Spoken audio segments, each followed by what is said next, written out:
నిజంగా చూసినప్పుడు goose bumps అన్న ఆ ఆర్ఆర్ నీ అవ్వా ఊత కూత తమ్మను మామూలు కొట్టినాడు భయ చాలా చాలా చాలా పంపించింది. నిజంగా తమన్ అంటేనే బాలబాబు అంటే తమను అంత బ్యాక్గ్రౌండ్ స్కోర్ చాలా పంపించింది. సీన్ కట్ చేస్తే ఒక ఎడారిలో ఒక నిజం గుర్రాల పైన ఒక బ్లాక్ మాస్క్ వేసుకుని ఒక వ్యక్తి వచ్చాడు. ఎవరైనా కట్ చేసి చూస్తాడే బాలయ్యబాబు. సో నిజంగా బాలయ్యబాబు ఇటువంటి స్టోరీస్ ఇందులో పడలేవు అనుకున్నా కానీ అలాంటి ఎనర్జెటిక్ అలాంటి మాస్ మూవీ ఏదంటే డాకు మహారాజ్ అన్న. సో నిజంగా ఈ సినిమాలో ఒక main villain Bobby Deol. Animal సినిమాలో విలన్ చూసాము, ఈ సినిమాలో బాలయ్యబాబుకి విలన్ కనిపించబోతున్నాడు. సో బాలయ్యబాబు వచ్చేసి బాబీ డియోల్ ఎలా ఉండబోతుంది, ఫైట్ కానీ ఆ నిజంగా వాళ్ళిద్దరి మధ్య జరిగే ఆ ఎలివేషన్స్ కానీ చాలా ఎనర్జెటిక్ అనిపించింది అన్న.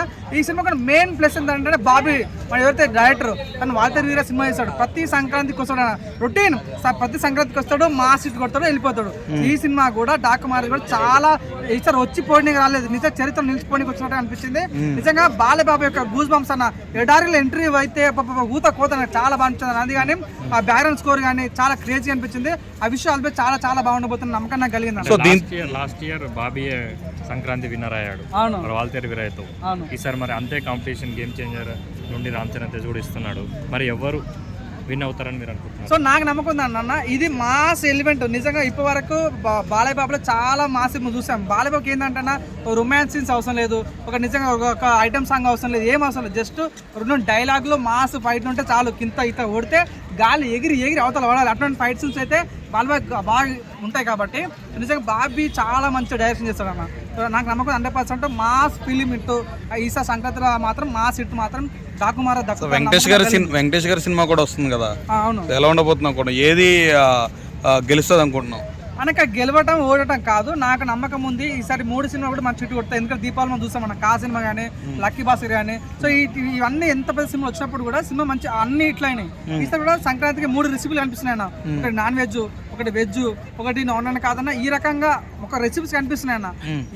ఈ ఏ నచ్చితే అప్పుడు మీరు తినండి, అన్ని సినిమాలు చూడండి, అన్ని తినండి, అన్ని సినిమాలు ఇటు ఎలా మనస్ఫూర్తి అవుతాం. కానీ బాలయ్యబాబు సినిమా అంటేనే ఒక తెలుగు క్యూరియాసిటీ, ఒక మాస్ ఉంటాయి. కాబట్టి 100% డాకు మహారాజ్ సాలిడ్ ఇట్టు ఒక ఊచకోత కనిపిస్తుంది అన్న నాకైతే. Thank you.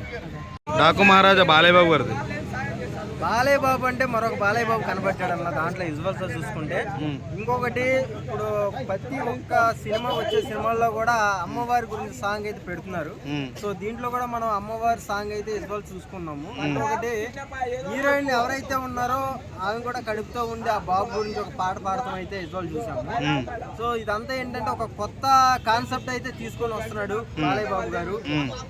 సో సినిమా అయితే హిట్ అయితే 100% గా మళ్ళీ ఈ సినిమా మళ్ళీ జై బాలయ్య అని మరొకసారి అనిపించుకుంటాడు, అంటే కొత్త ఫ్యాన్స్ కి అని అయితే నాకు అనిపిస్తుంది. నిజంగా చేసిన యాక్టింగ్ కానీ, ఆ గుర్రం 2 చెవుల్లో నుంచి ఆ ఇజ్వల్ అలా పైకి లేపి ఆయన్ని చూపించడం కానీ చాలా బాగుంది. ఆయన కత్తి తిప్పే విధానం కానీ, ఆయన పోరాడే ఫైట్స్ కానీ, నిజంగా అంత వయసు వచ్చినా సరే కుర్రోడు చేసినట్టు చేసాడు భయ్య.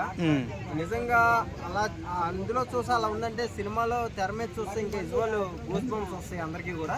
సో ప్రతి ఒక్కళ్ళు కూడా జై బాలయ్య అని అయితే అంటారు సినిమాకి వెళ్ళి, అంత బాగా యాడ్ చేశారు. టైటిల్ డాకు మహారాజ్ అని డిఫరెంట్ గా ఉంది కదా, ఎలా తీసుకోబోతారు? డాకు మహారాజ్ అని పెట్టారు కదా. సో ఒక సింహం లైను యుద్ధం చేస్తే ఎలా ఉంటది అన్న టైప్ లో అయితే తీసుకొచ్చారని అయితే నాకు అనిపిస్తుంది. సో 100% అయితే సినిమా అయితే బొమ్మ హిట్ భయ్య. ఈ సంక్రాంతి హిట్టేనంట. సంక్రాంతికి మరొక సంక్రాంతి జై బాలయ్య బాబు. అంతే. థ్యాంక్స్.